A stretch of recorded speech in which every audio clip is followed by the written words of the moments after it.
Okay. Good morning, all of you. So, in this class, I'm going to discuss with you the next new topic that is related to your programs. Okay. In the last class, we discussed about the basics of problem solving. Then, problem can be solved by using a computer. What are the techniques? What are the following steps? I explained those one. Then, after that, before going to write the program, so ಬಹಳಷ್ಟು problems ಆಕರ್ ಆಗೋ chances ಇರ್ತಾವ್ರಿ. So which kind of a problems are occurred? What are the alternative solutions? How many solutions are there? In that, which solution is good for the problem? So like that, we need to learn about the basic problem solving technique as well as some of the steps to solve the problems. So in which program or in which area actually the problems will be occurred? Actually, problems are occurred in a program only. So that's why we need to solve the program, analyze the program, and we need to find the solution to those programs for those problems in a program. Problems are nothing but errors, guys. Problems and errors. Problems are nothing but errors here. How the errors will be occurred? What are the techniques to find the solution to those errors? Okay. ಅದನ್ನ solve ಮಾಡ್ಬೇಕಂದ್ರೆ basically ನಮಗೆ ಏನೇನು ಗೊತ್ತಿರಬೇಕು ಅದನ್ನೆಲ್ಲ ಕಲ್ತಿವ್ರಿ ಈಗ. Now the time is to learn what is exactly the program. Program ಅಂದ್ರೆ ಗೊತ್ತಿರಿ ನಿಮಗೆ, programming languages ಗೊತ್ತು. How many programming languages are there? In that program ನೀವು ಕೇಳಿರ್ತೀರಿ. Then what is exactly the program here? Program itself is a self-contained a set of well-defined computer instructions which are used to perform a specific task. ಏನ್ರಿ program ಅಂದ್ರೆ program is one of the set of instructions are nothing but a set of code ಇರುತ್ತೆ. So ಏನ್ ಮಾಡುತ್ರಿ ಆ code ಅಂದ್ರ which perform a specific task what ever we require. For example ನಿಮಗೆ ಏನೋ ಒಂದ್ ಬೇಕಾಗಿರ್ತದ್ರಿ, ಏನು ಒಂದ್ ಮೆಸೇಜ್ ಡಿಸ್ಪ್ಲೇ ಮಾಡ್ಬೇಕಾಗಿರ್ತದ್ರಿ, ಏನು if the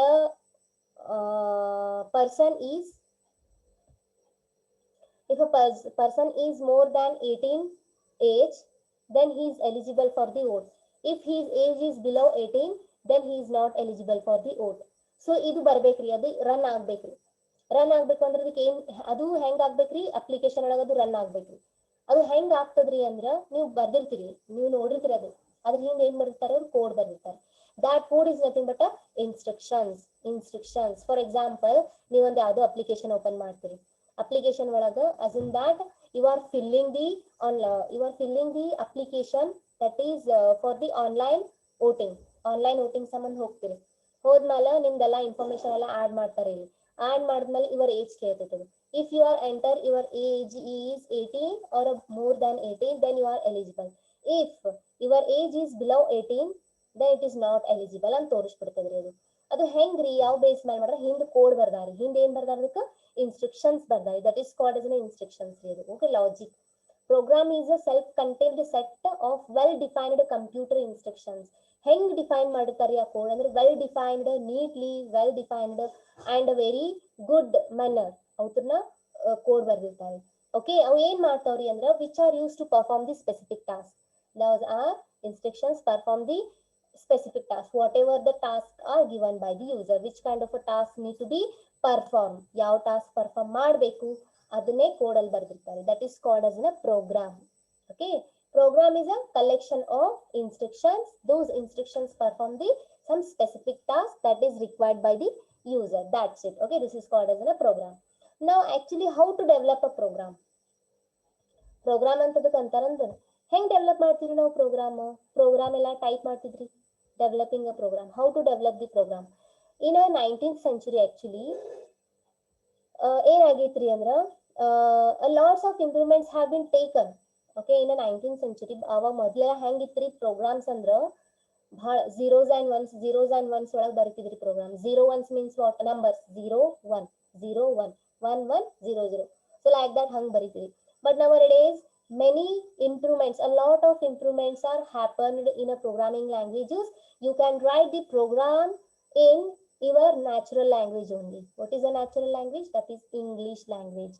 Actually the English language is cannot understandable by the computer. Actually computer can understand the machine level language. Machine level language is nothing but assembly, or you can call it zeros and ones. 0 1 0 1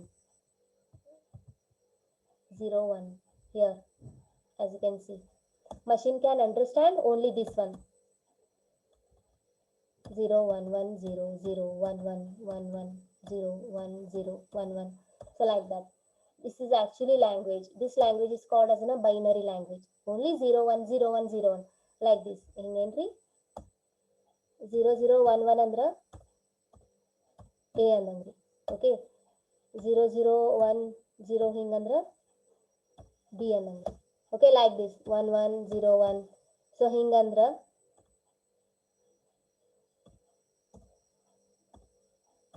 C andangri. So machine ಹೆಂಗೆ ಅರ್ಥ ಮಾಡ್ಕೋದಂದ್ರೆ ಹಿಂಗೆ ನೀವು enter ಮಾಡಿದ್ರಿ ಅಂದ್ರೆ ಅದು A ಅಂತ ಅರ್ಥ ಮಾಡ್ಕೋತದೆ, ಹಿಂಗೆ ಎಂಟ್ರಿ ಮಾಡಿದ್ರೆ ಬಿ ಅಂತ ಅರ್ಥ ಮಾಡ್ಕೋತದೆ, ಹಿಂಗೆ ಎಂಟ್ರಿ ಮಾಡಿದ್ರೆ ಸಿ ಅಂತ ಅರ್ಥ ಮಾಡ್ಕೋದು. ಬಟ್ ನಮಗೆ 0 0 1 1 1 1 0 0 ಹಿಂಗಂದ್ರೆ ನಮಗೆ ತಿಳಿಯಂಗಿಲ್ಲ ರೀ, ನಾವು ಭಯಪಟ್ಟು ಮಾಡ್ಕೊತ ಕೊಡ್ಬೇಕಾಗ್ತದೆ. ಹಾ 0 0 1 1 ಅಂದ್ರೆ ಎ, 1 1 0 1 ಅಂದ್ರೆ ಬಿ, 1 1 0 1 ಅಂದ್ರೆ ಸಿ. ಸೊ ಹಿಂಗಂದ್ರೆ ನಾವು ಹಂಗೆ ಭಯಪಟ್ಟು ಮಾಡ್ಕೊತ ಕೊಡ್ಬೇಕಾಗ್ತದೆ. ಎಷ್ಟಂತ ನೀವು ನೆನ್ಪಿಟ್ಕೋತೀರಿ ಹಂಗೆ? It's impossible for the users, no, it's impossible for the human beings. So that's why human beings only can understand the okay. So here humans only can understand the natural language, that is English language. Okay, we can write the program in English language only. When the program will be executed, the translator, he's a mediator, he's act as a mediator. Ava ಏನ್ ಮಾಡ್ತಾನ್ರಿ translator ಅಂದ್ರೆ he can translate the A to this binary language, B to this binary language, and C to this binary language. Whatever you enter, whatever entered by the user in a natural language, in a coding language, that is English language, ನೀವು ಏನು code ಬರೆದಿರ್ತೀರಲ್ಲ, the whole code is converted to zeros and ones. ಯಾರು convert ಮಾಡ್ತಾರ್ರಿ? Translator. Okay, after that translator ಏನ್ ಮಾಡ್ತಾನ್ರಿ? ಕಂಪ್ಯೂಟರಿಗೆ ಕೊಡ್ತಾನೆ. Computer can not understand the ABC, ಅದು ಇಲ್ಲ ಏನೋ ಅರ್ಥ ಮಾಡ್ಕೊಳಂಗಿಲ್ಲ ರೀ. Only he can understand the zeros and ones. ಅದನ್ನೆಲ್ಲ ನೋಡ್ತಾನ್ರಿ, ನೋಡಿ ಕರೆಕ್ಟ್ ಪ್ರೋಗ್ರಾಮ್ ಐತಿ ಎಕ್ಸಿಕ್ಯೂಟ್ ಮಾಡಿ ರಿಟರ್ನ್ ವಾಪಸ್ ಹೆಂಗ್ ಕೊಡ್ತದ್ರಿ ಅಂದ್ರೆ zeros and ones ಹೋಗಿ ರಿಪ್ಲೈ ಕೊಡ್ತದ್ರಿ, ಅದು ನಮಗೆ ಔಟ್ಪುಟ್ ಬರ್ತದೆ. But that zeros and ones cannot understand by the user, no. So ಅವಾಗ ಮತ್ತೊಬ್ಬ ಮೀಡಿಯೇಟರ್ ಬರ್ತಾನ್ರಿ, ಯಾರು? Translator. He translate that these numbers to the English language, then only we can understand the output. Okay, ಹಿಂಗೆಲ್ಲ ಒಳಗದವ್ರಿ. Okay, in the 19th century programming languages are introduced, many C, CPP, COBOL. Okay, and there are many different kinds of programming languages are there. ಅವ್ರನ್ನ ಕಂಡು ಹಿಡ್ಕೋತ ಬಂದ್ರಿ. First ಮೊದ್ಲು ಹೆಂಗಿತ್ತು, first super computer ಯಾವಾಗ ಕಂಡು ಹಿಡಿದ್ರಲ್ಲ ಅವಾಗೆಲ್ಲ ಇವೇ ಇದ್ರಿ, ಹಂಗ ಬರೀತಿದ್ರು zeros and ones, zeros and ಎಷ್ಟು ಆಗ್ತಿರ್ಲಿಲ್ಲ. ಅದಕ್ಕೆ ಅದ್ರೊಳಗ ಆಪರೇಷನ್ಸ್ ಬಹಳ ಕಮ್ಮಿ ಇದ್ವು. ನಾವ್ ಡೇಸ್ ಇವರ ಕಂಪ್ಯೂಟರ್ ಒಳಗೆ ಎಷ್ಟು ಆಪರೇಷನ್ಸ್ ನಡೀತಾವ್ರಿ. ನೀವು ಹಾಡು ನೋಡ್ಬೋದು, ಸಾಂಗ್ ನೋಡ್ಬೋದು, ಏನ್ ಬೇಕಾದ್ರೂ ಮಾಡ್ಬೋದ್ರಿ. ಕಂಪ್ಯೂಟರ್ ಒಳಗೆ ಇದೇ ಅಂತಲ್ಲ, ಏನ್ ಬೇಕಾದ್ರೂ ಮಾಡ್ಬೋದು. ಯಾಕಂದ್ರ ಲ್ಯಾಂಗ್ವೇಜಸ್ ಹಂಗ ಇಂಪ್ರೂವ್ಮೆಂಟ್ ಆಗ್ಯಾವ್ರಿ, ಇಂಪ್ರೂವ್ಮೆಂಟ್ ಆಗ್ಯಾವ. Those old languages are converted to binary languages. Binary language is understood by the computer. Computer replace or gives the output in the form of binary language only, but translator translate that binary language into the natural language. The humans can understand that kind of a natural language. Okay. In the 19th century, improvements, a lot of improvements are taken place in the fields of programming. Programming ಒಳಗೆ ಬಹಳಷ್ಟು improvements ಆಯ್ತ್ರಿ. ಯಾವಾಗ್ರಿ? 19th century ಒಳಗೆ. ಏನ್ improvement ಅದು ಅಂದ್ರೆ different kinds of programming languages ಏನ್ ಮಾಡಿದ್ರಿ ಅವರು? ಇಂಟ್ರೊಡ್ಯೂಸ್ ಮಾಡಿದ್ರು. Okay, fifth generation up to fifth generation ಅದಾವ್ರಿ. ಏನು? First generation computer, second generation computer, third generation computer. ಏನ್ರಿ ಜನರೇಷನ್ಗಳು ಅಂದ್ರೆ first generation computer super computer ರೀ. ಹಂಗಿತ್ರಿ ಅದು ಕಂಪ್ಯೂಟರ್ ಅಂದ್ರ ಎಷ್ಟು ದೊಡ್ಡದಿತ್ತು ಅಂದ್ರ ಫುಲ್ಲಿ ಮನಿ ದೊಡ್ಡದಷ್ಟಿತ್ರಿ. Actually that kind of computer look like very heavy and very actually tall as your home. ಅಷ್ಟು ದೊಡ್ಡ ಕಂಪ್ಯೂಟರ್ ಇದ್ದು ರೀ. ಓಕೆ, ಅಲ್ಲಿ ಪಂಚ್ ಕಾರ್ಡ್ ಯೂಸ್ ಮಾಡ್ತಿದ್ರಿ, ಅಲ್ಲಿ ಮೆಮೊರಿ ಏನೂ ಇದ್ದಿದ್ದಿಲ್ಲ ರೀ. ಅಷ್ಟು ದೊಡ್ಡ ಇದ್ದು ರೀ. ಭಾಳ ಹೀಟ್ ಆಗ್ಬಿಡ್ತಿದ್ರಿ. ಒಮ್ಮೆ ವೆಕ್ಯೂಮ್ ಯೂಸ್ ಮಾಡ್ತಿದ್ರಿ, ಭಾಳ ಹೀಟ್ ಆಗ್ಬಿಡ್ತಿದ್ವು. AC ಬೇಕಾಗಿರ್ತಿತ್ರಿ ಹೀಟ್ ಕಮ್ಮಿ ಮಾಡಾಕದು. ಅದಾದ್ಮೇಲೆ ಭಾಳ ಇದು ಆಯ್ತು ಬಿಡು ಅಂತ ಏನ್ ಮಾಡಿದ್ರು, ಮತ್ತೆ ಸೆಕೆಂಡ್ ಜನರೇಷನ್ ಕಂಪ್ಯೂಟರ್ ಬಂದು ಏನಂದ್ರ ಸ್ವಲ್ಪ ಸೈಜ್ ಕಮ್ಮಿ ಆಯ್ತು. ಓಕೆ, ಅಲ್ಲಿ ಸ್ವಲ್ಪ ಏನ್ ಮಾಡಿದ್ರು, ಪಂಚ್ ಕಾರ್ಡ್ ಬದಲ ಇನ್ನೊಂದು ಬೇರೆ ಯಾವ್ದೋ ಸ್ಟೋರೇಜ್ ಡಿವೈಸ್ ಯೂಸ್ ಮಾಡಿದ್ರಿ, ಮ್ಯಾಗ್ನೆಟಿಕ್ ಟೇಪ್ ಸಮಥಿಂಗ್ ಯೂಸ್ ಮಾಡಿ ಸ್ಟೋರ್ ಮಾಡಿದ್ರು. ಮತ್ತು ಥರ್ಡ್ ಜನರೇಷನ್ ಒಳಗ they overcome the first generation second generation disadvantages and ಸ್ವಲ್ಪ ಸಣ್ಣ ಸೈಜ್ ಮಾಡಿದ್ರು. ಅದ್ರೊಳಗ ಬೇರೆ programming language, COBOL and different programming language use ಮಾಡಿದ್ರಿ. ಕೊಬಾಲ್ ಅಂಡ್ ಭಾಳಷ್ಟು ಅದಾವ್ರಿ. ಅವೆಲ್ಲ ಹಳಿವ್ರಿ ಪ್ರೋಗ್ರಾಮಿಂಗ್ ಲ್ಯಾಂಗ್ವೇಜ್. ಇವಾಗ ಯಾವ ಯೂಸ್ ಇಲ್ಲ ರೀ. ಜಸ್ಟ್ ಇವಾಗ ಇದ್ದಿದ್ದು C#, Java, C, CPP and Python ಇವೆಲ್ಲ ಟ್ರೆಂಡಿಂಗ್ ಅದಾವ್ರಿ. ಅವಾಗ ಇವು ಇದ್ದಿದ್ದಿಲ್ಲ. ಓಕೆ ಹಂಗೆ ಹಾಕೋತ ಹಾಕೋತ ಫಿಫ್ತ್ ನಾವು we are in the fifth generation. ಈಗ ನಾವೇನು ಕಂಪ್ಯೂಟರ್ ಯೂಸ್ ಮಾಡ್ತೀವಲ್ಲ, so these are all are the fifth generation computers which contains only advantages comparing to the first, second, third and fourth generation computers. Okay, that's why they are explaining here lot of improvements are taken place in the programming field. Okay, programs ಎಲ್ಲ ನಾವು ಏನು ಮಾಡ್ತೀವಿ, highest means ಬಹಳ popular programming language use ಮಾಡ್ಕೊಂಡು ನಾವೇನು ಮಾಡ್ತೀವಿ, programs ಬರೀಲಾಗ್ತೀವಿ. Okay, program development life cycle ತಿಳಿದ್ರಿ ಇದು?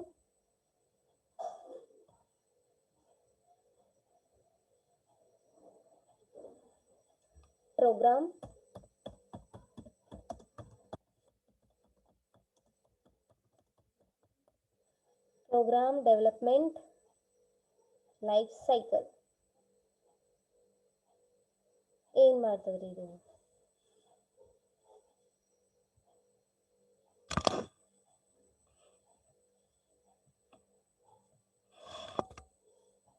Okay, so program development life cycle, which is having a sum of the process to develop a computer program, consists of following, which contains a sum of the processes to develop the program. Program ಹೆಂಗ್ develop ಮಾಡ್ತೀರಿ, first ಹೆಂಗ್ create ಮಾಡ್ತೀರಿ ಅಂದ್ರೆ, first ಹೆಂಗ್ create ಮಾಡ್ತೀರಿ programs ಅಂದ್ರೆ, defining the problem. First we need to define the problems. Program create ಮಾಡ್ತೀರಿ, ಫಸ್ಟಿಗೆ ಪ್ರೋಗ್ರಾಮ್ ಬರೀತೀರಿ. ಹೆಂಗ್ ಬರೀತೀರಿ, ಹೆಂಗ್ ಸ್ಟಾರ್ಟ್ ಮಾಡ್ತೀರಿ ಅಂದ್ರೆ, ನೀವು ಪ್ರೋಗ್ರಾಮ್ ಒಂದು ಮಾಡ್ಬೇಕು ಅಂದ್ರೆ ಫಸ್ಟ್ ನಿಮಗೆ ಪ್ರಾಬ್ಲಮ್ ಇರಬೇಕು. ಓಕೆ, ಈಗ ನಿಮ್ಮ ಪ್ರಾಬ್ಲಮ್ ಏನದ ರೀ, ನಿಮ್ದು ರಿಕ್ವೈರ್ಮೆಂಟ್ ಏನು, ನಿಮ್ಮ ಕ್ವೆರಿ ಏನದ, a person is only which kind of a person is eligible for the vote. His age should be 18 or a more than 18. Okay, above 18, then only he is eligible for the vote. If he is not more than 18 or equal to 18, he is below 18, then is not eligible for the vote. So this is one kind of your problem. Okay, first you need to define the problem. ಏನದ problem, ನಮಗೆ ಏನು problem ಆಗ್ಲಾಕತ್ತದ, ಅದಕ್ಕೆ ನಾವು program ಹೆಂಗ್ ಬರೀಬೇಕು.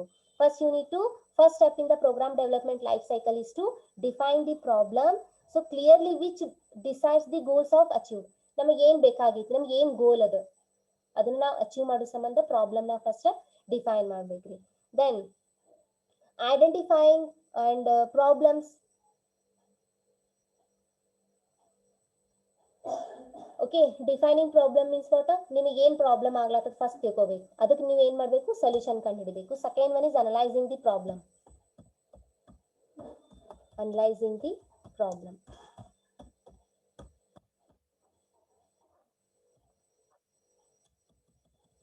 Second one is analyzing the problem. First define what is the problem, what is the requirement, then you need to analyze that problem. ಏನದ problem, ನನಗೆ ಏನು ಬೇಕಾಗೈತಿ, ಯಾಕೆ ನಾ ಪ್ರೋಗ್ರಾಮ್ ಕ್ರಿಯೇಟ್ ಮಾಡಾಕತ್ತೀನಿ, ಯಾವ ಪ್ರಾಬ್ಲಮ್ ಅದಕ್ಕೆ ನಾ ಪ್ರೋಗ್ರಾಮ್ ಕ್ರಿಯೇಟ್ ಮಾಡಾಕತ್ತೀನಿ ಅದು ಸಾಲ್ವ್ ಮಾಡಾಕ. Next designing the algorithm.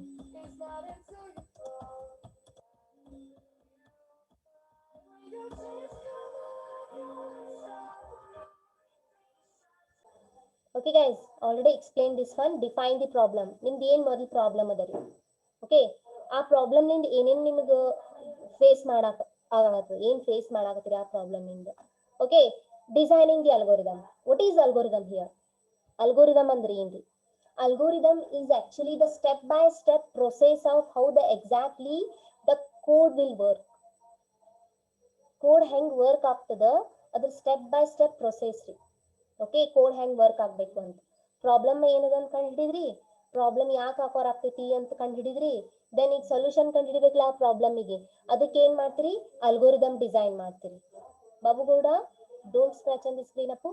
Okay, designing the algorithm. Designing the algorithm means what? Algorithm means step by step. First start ಆಗ್ತೈತಿ, a plus b ಆಡ್ ಆಗ್ತೈತಿ, ಅಂಡ್ ಬಿದು a plus b result C ಒಳಗೆ store ಆಗ್ತೈತಿ, and C result display ಆಗ್ತೈತಿ. So this is a step by step process of executing the problem, that is called as an algorithm. ತಿಳಿತ್ರಿ algorithm ಅಂದ್ರೆ ಏನಂತ? Then fourth one, coding the program.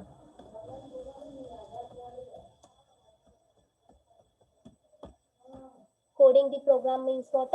Program ಬರೀಲಾಕ start ಮಾಡಿದ್ರಿ.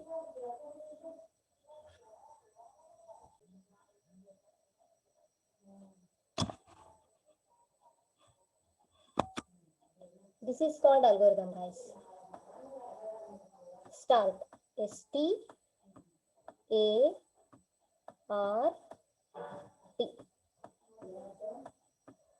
ಇಲ್ಲಿ program ಇರುತ್ರಿ. Program ಅಂದ್ರೆ ಏನಿರುತ್ರಿ ನಿಮ್ದು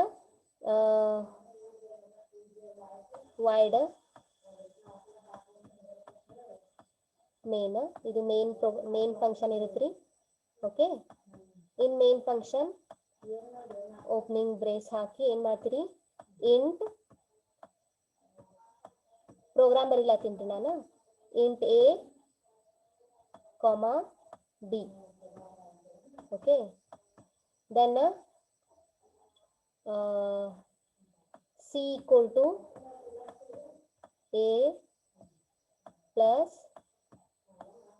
B. It's a side of an instruction. This is called as an instruction. This is called as a code.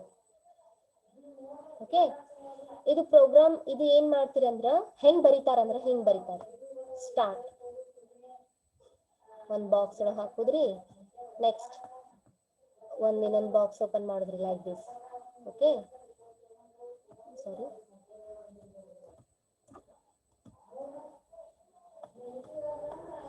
ಅದಾದ್ಮೇಲೆ ಏನ್ ಬರುದ್ರಿ, ಇಂಟ್ A, B.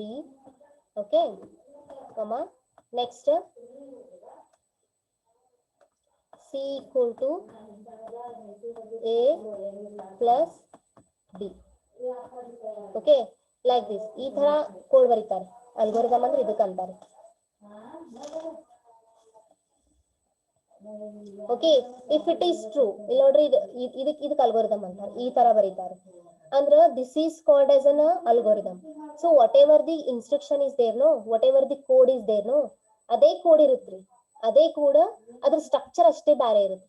ಇದು ಯಾಕೆ ನಾವು ಬರಿಬೇಕ್ರಿ ಅಂದ್ರ ಹೆಂಗ್ ಕೋಡ್ ಇಂಟರ್ನಲಿ ವರ್ಕ್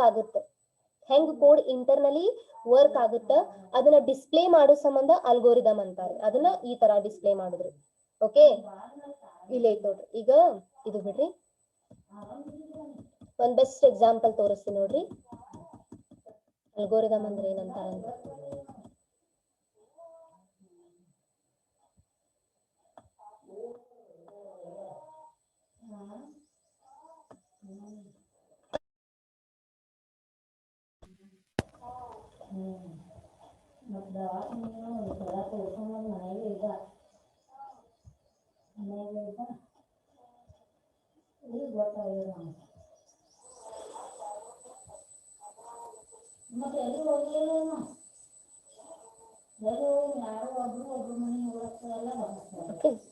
ತೋರಿಸಿ ನೋಡ್ರಿ ಅಲ್ಗೋರಿದಮ್ ಎಕ್ಸಾಕ್ಟ್ಲಿ ಹೆಂಗಿರುತ್ತಂತ.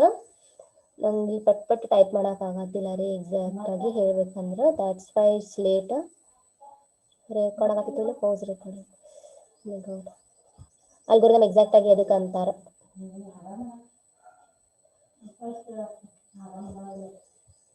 ಓಕೆ, ಇಲ್ಲಿ ಏನಿರುತ್ರಿ, ಇಫ್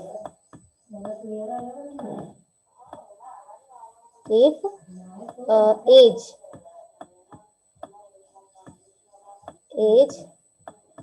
equal to 18, ದೆನ್ ಏನ್ ಡಿಸ್ಪ್ಲೇ ಆಗ್ಬೇಕ್ರಿ, ಪ್ರಿಂಟ್. ಏನ್ ಪ್ರಿಂಟ್ ಆಗ್ಬೇಕು,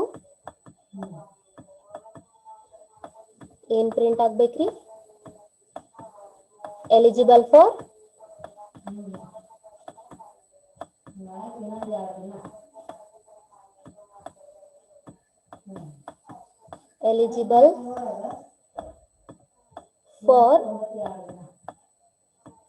vote. Okay, time, eligible for vote. Okay, semicolon. Else ಇಲ್ಲ ಅಂದ್ರ ಏನರೆ ನೀವು ಏಜ್ ಏನರೆ ಬಿಲೋ 18 ಇತ್ತು ಅಂದ್ರ ಎಲ್ಸ್ ಏನ್ ಡಿಸ್ಪ್ಲೇ ಆಗ್ಬೇಕ್ರಿ, ಪ್ರಿಂಟ್. ಏನ್ ಪ್ರಿಂಟ್ ಆಗ್ಬೇಕು, ನಾಟ್ ಎಲಿಜಿಬಲ್ ಫಾರ್ ವೋಟ್. ಇಲ್ಲಿ not okay eligible for vote ಇರ್ಬೇಕ್ರಿ. This is actually your program. Okay, ಇಲ್ಲಿ ಕ್ಲೋಸ್ ಆಗ್ಬೇಕು ಸೆಮಿಕೋಲನ್. ಇದು ಏನ್ರಿ ಇದು ಪ್ರೋಗ್ರಾಮ್. ಈ ಪ್ರೋಗ್ರಾಮ್ ನಾವ್ ಹೆಂಗ್ ಡಿಸ್ಪ್ಲೇ ಮಾಡಿ ಹೆಂಗ್ ಕಾಣಿಸುತ್ತದೆ ಎಕ್ಸಾಕ್ಟ್ ಆಗಿ ನಿಮ್ ಪ್ರೋಗ್ರಾಮ್ ಯಾವ ತರ ಎಕ್ಸಿಕ್ಯೂಟ್ ಆಗಕತ್ತದ, internal logic will be displayed in algorithm. Algorithm ಒಳಗ ಇದು ಹೆಂಗ ವರ್ಕ್ ಆಗತೈತಿ ಅಂತ ತೋರಿಸ್ತದ್ರಿ. ಇದು ಹೆಂಗ ಅಂದ್ರ ಸ್ಟಾರ್ಟ್, ಇದು ನೋಡ್ರಿ ನಾ ಅಲ್ಗೋರಿದಮ್ ಕ್ರಿಯೇಟ್ ಮಾಡತ್ತೀನಿ ನೋಡ್ರಿ. ಸ್ಟಾರ್ಟ್ ಆಗ್ತರಿ. ಫಸ್ಟ್ ಸ್ಟಾರ್ಟ್ ಆದ್ಮೇಲೆ ಏನ್ರಿ ಏಜ್ ಈಕ್ವಲ್ ಟು 18 ಇತ್ತು ಅಂದ್ರ ಓಕೆ, ಏಜ್ 18 ಇತ್ತು ಅಂದ್ರ go to step 1. Go to step 1. This is step 1. This is step 1 and this one is step 2. ಇದು ಸ್ಟೆಪ್ 1 ರೀ, ಸ್ಟೆಪ್ 2 ರೀ. ನಿಮ್ಗೆ ಗೊತ್ತಿಲ್ರಿ, ಹಿಂಗ್ ಪ್ರೋಗ್ರಾಮ್ ಕೊಡ್ತೀನಿ ನಾ ನಿಮ್ಗೆ. Okay, assume that this is a program, no? So you can understand the program, but exactly how exactly program will be running ಅದು ನಿಮ್ಗೆ ಗೊತ್ತಿರಂಗಿಲ್ಲ. ಎಕ್ಸಾಕ್ಟ್ ಆಗಿ ಪ್ರೋಗ್ರಾಮ್ ಟ್ರೂ ಆದ್ರೆ ಎಲ್ಲಿ ಹೊಂಟೈತಿ, ಫಾಲ್ಸ್ ಆದ್ರೆ ಎಲ್ಲಿ ಹೊಂಟೈತಿ ಕಂಟ್ರೋಲ್, ಅದು ನಿಮ್ಗೆ ನೋಡ್ಬೇಕಾಗೈತಿ. ಸೊ ಅದನ್ನ ತಿಳ್ಕೊಳ್ಳೋ ಸಂಬಂಧ ಅಲ್ಗೋರಿದಮ್ ಒಂದು ಕ್ರಿಯೇಟ್ ಮಾಡಿರ್ತಾರೆ. ಇಲ್ಲಿ ನೋಡ್ರಿ, if age is equal to 18 then go to step 1 here. else age is not, sorry, else go to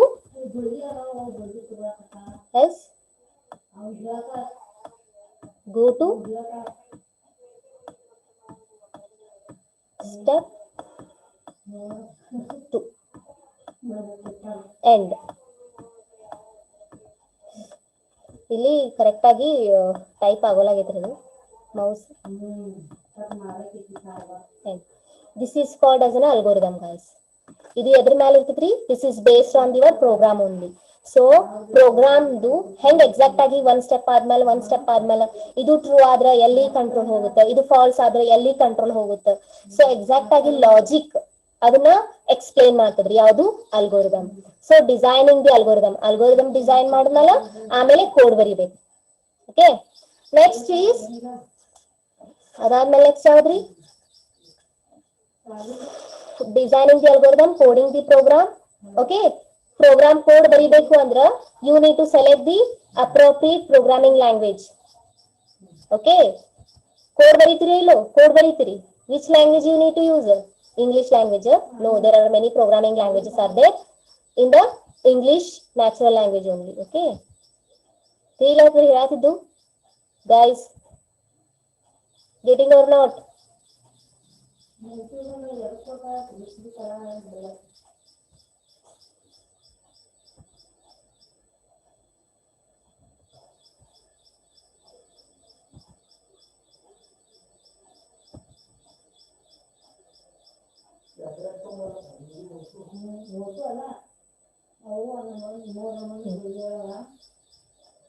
Okay, next ಏನ್ ಮಾಡ್ಬೇಕ್ರಿ, designing the algorithm, coding the program. Coding ಮಾಡಾಕತ್ತೀರಿ ಪ್ರೋಗ್ರಾಮ್ ಅಂದ್ರ you require a programming language. No, you need to select the appropriate programming language. ಯಾವ್ದು use ಮಾಡತ್ತೀರಿ? Java use ಮಾಡತ್ತೀರೋ, C use ಮಾಡತ್ತೀರಿ, CPP or Python or C#, whatever you require, which is convenient to solve that particular problem, which programming language you need to select that one. After that, coding each and every transaction of the program. ಏನ್ ಮಾಡ್ಬೇಕ್ರಿ, code ಬರಿಲಾಕ್ start ಮಾಡ್ಬೇಕು, test ಮಾಡ್ಬೇಕು. Code ಬರೀತೀರಿ, code ಬರದ್ಮೇಲೆ ಇಲ್ಲಿ coding ಒಳಗೆ ಏನ್ ಮಾಡ್ತೀರಿ, ಇದ್ರೊಳಗ select appropriate programming language. Okay, first ಏನ್ ಮಾಡ್ಬೇಕು, select the appropriate programming language and write the code or instruction. Code ಬರಿಬೇಕ್ರಿ. ಅದಾದ್ಮೇಲೆ ಕೋಡ್ ಬರ್ದಿದ್ದು ಟೆಸ್ಟ್ ಮಾಡ್ಬೇಕಲ್ಲ, ರನ್ ಮಾಡ್ಬೇಕಲ್ಲ, ನಾ ಬರ್ದಿದ್ ಕೋಡ್ ಕರೆಕ್ಟ್ ಐತೋ ಇಲ್ಲೋ ಅಂತ. You need to test and debug ಮಾಡುದ್ರಿ. Debug means what? Finding the errors. If any problems are there in a program, then finding those one. If it is there, then you need to solve the problems. Means you need to correct ಮಾಡ್ಬೇಕ್ರಿ, ಅವತ್ತನ್ನೆಲ್ಲ error ಕಂಡು ಹಿಡಿದು solve ಮಾಡ್ಬೇಕ್ರಿ. After that, implementing the program and training the user. ಅದಾದ್ಮೇಲೆ debug ಮಾಡ್ತೀರಿ, run ಬರ್ತೈತಿ, run ಆಗ್ತೈತಿ, output ಬರ್ತೈತ್ರಿ. After that ಏನ್ ಮಾಡ್ಬೇಕ್ರಿ, implementing the program and training the users. Program ಎಲ್ಲ ಎಕ್ಸಿಕ್ಯೂಟ್ ಆಯ್ತು, ಏನ ಅಪ್ಲಿಕೇಶನ್ ರೆಡಿ ಮಾಡಿದ್ರಿ ನೀವು, ಯಾವುದು ವೋಟಿಂಗ್ ಮಷೀನ್, ಯಾವುದು if the age is greater than 18 or equal to 18 he is eligible for the vote. If he is below 18 he is not eligible for the vote. ಇದು ನಿಮ್ದು requirement ಇತ್ತು, ಅದು application ready ಮಾಡಿದ್ರಿ, ಯಾರೋ ಬಂದು enter ಮಾಡ್ಕೊತ ಕೂಡ್ತಾರ, 18 ಇತ್ತು ಅಂದ್ರೆ ಅಲೋ ಮಾಡ್ತೈತಿ, 18 ಗಿಂತ ಕೆಳಗಿದ್ರೆ ಅಲೋ ಮಾಡಂಗಿಲ್ಲ. ಈಗ ಅದನ್ನ ಎಕ್ಸೆಸ್ ಮಾಡ್ಬೇಕಲ್ಲ, ಆ ಅಪ್ಲಿಕೇಶನ್ ಎಕ್ಸೆಸ್ ಮಾಡ್ಬೇಕಲ್ಲ, ಈಗ ಎಕ್ಸೆಸ್ ಮಾಡಾಕ ಯಾರು ಕೂತಿರ್ತಾರಲ್ಲ ಅವ್ರಿಗೆ ಟ್ರೈನಿಂಗ್ ಕೊಡುದ್ರಿ, ನಾವು ಅಪ್ಲಿಕೇಶನ್ ಡೆವಲಪ್ ಮಾಡಿವಿ ಇಂಥದ್ದು ಕೋಡ್ ಗೀಡ್ ಬರುದು, ಅದನ್ನ ನೀ ಎಕ್ಸೆಸ್ ಮಾಡು. ಯಾರು ಕಸ್ಟಮರ್ಸ್ ಬಂದ್ರು ಅವ್ರದ್ದು ಫಿಲ್ಅಪ್ ಮಾಡಾತಿದ್ರಿ ಅಪ್ಲಿಕೇಶನ್ ಫಾರ್ಮ್ ಅಂದ್ರ ನೀವ್ ಇದನ್ನ ಹಿಂಗ್ ಎಕ್ಸೆಸ್ ಮಾಡ್ಬೇಕು, ಪ್ರೋಗ್ರಾಮ್ ಈ ತರ ಅಪ್ಲಿಕೇಶನ್ ಎಕ್ಸೆಸ್ ಮಾಡ್ಬೇಕು ಅಂತ we need to train the user. After that maintaining that application, if whenever it is require then you can update the program also. ಅಂದ್ರೇನ್ರಿ, ಇವಾಗಿನ ಕಂಡೀಷನ್ ಓನ್ಲಿ 18 ಏಜ್ ಇದ್ದವ್ರಿಗೆ ಅಷ್ಟೇ ಅಲವ್ ಇರ್ತದ್ರಿ ವೋಟಿಂಗ್ ಮಾಡಕ್. ಹೇಳಕ್ ಬರಂಗಿಲ್ರಿ ಇನ್ನೊಂದು 2-3 ಇಯರ್ಸ್ ಆದ್ಮೇಲೆ ಓನ್ಲಿ 20 ಮಾಡಿದ್ರು ಅಂದ್ರೆ 18 ತೆಗೆದು 20 ಏಜ್ ದವ್ರಿಗೆ ಮಾಡಿದ್ರು ಅಂದ್ರೆ ಎಲಿಜಿಬಲ್. ಸೊ ಅವಾಗ ಮಾಡಿಫೈ ಮಾಡಕ್ಕೂ ಬರ್ತಿರ್ಬೇಕ್ರಿ. So these all are program development life cycle. First problem ಏನ್ ಕಂಡುಹಿಡಿಬೇಕು, analyse the problem, design the algorithm and write starting the code, then select the appropriate programming language which is suitable for writing the program and write the code and test the code. If it is any errors are there, then you can debug and solve all the errors. Then after the completion of preparing the application, that application will be given to the another person and you need to give a training to that person how to access that application. After that, whenever you require, you can update your application. So this is called as a program development life cycle. Program ಈ ತರ ನೀವು develop ಮಾಡ್ತೀರಂತ್ರಿ, this is a life cycle. ತಿಳಿತ್ರಿ? Any doubts guys?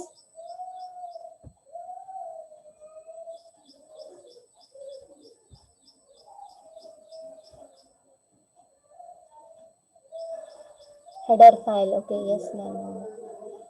No doubt, okay guys, no doubt, okay, no doubt, no doubt, okay, just this is a theoretical things are there, you need to learn. one program create ಮಾಡಬೇಕು ಅಂದ್ರೆ, ಒಂದು program ಬರೀಬೇಕು ಅಂದ್ರೆ ಇಷ್ಟೆಲ್ಲ ಮಾಡ್ಬೇಕ್ರಿ. ಏನ್ problem ಅದ, ಎದಕ್ ನಾವು ಪ್ರೋಗ್ರಾಮ್ ಕ್ರಿಯೇಟ್ ಮಾಡತ್ತೀವಿ, ಆ ಪ್ರೋಗ್ರಾಮ್ ಕ್ರಿಯೇಟ್ ಮಾಡಕ್ ಯಾವ ಅಪ್ರೋಪ್ರಿಯೇಟ್ ಲ್ಯಾಂಗ್ವೇಜ್ ಬೇಕು ನಮಗೆ, ಪ್ರೋಗ್ರಾಮಿಂಗ್ ಲ್ಯಾಂಗ್ವೇಜ್, ಅದನ್ನ ಹೆಂಗ್ ತರ ಬರೀಬೇಕು, ಯಾವ ಅಲ್ಗೋರಿದಮ್, ಹೆಂಗ್ ಅಲ್ಗೋರಿದಮ್ ಕ್ರಿಯೇಟ್ ಮಾಡ್ಬೇಕು, ಟೆಸ್ಟ್ ಮಾಡ್ಬೇಕು, ಡಿಬಗ್ ಮಾಡ್ಬೇಕು, ರನ್ ಮಾಡಿದ್ಮೇಲೆ ಅದನ್ನ ಅಪ್ಲಿಕೇಶನ್ ಯಾರಿಗೆ ಕೊಡ್ಬೇಕು, ಒಬ್ಬನಿಗೆ ಕೊಡ್ಬೇಕು, ಅದನ್ನ ಆಕ್ಸೆಸ್ ಮಾಡಾಕ ಅವನಿಗೆ ಟ್ರೈನಿಂಗ್ ಕೊಡ್ಬೇಕು. whatever you require, whenever you need to implement extra things in your program, that is called as a programming life cycle. No doubt, okay guys, only 1 minute left. So thank you all of you, and if you have any doubt you can ask me without hesitation guys. Okay, wait a minute while I will take attendance to you, attendance of you all. attendance ತಗೋತೀನಿ, wait ಮಾಡ್ರಿ. ಎಷ್ಟು 29 ಅದಿರಲ್ಲ, ಯಾರು ಹೋಗ್ಬೇಡ್ರಿ, attendance ತಗೋತೀನಿ, wait ಮಾಡ್ರಿ.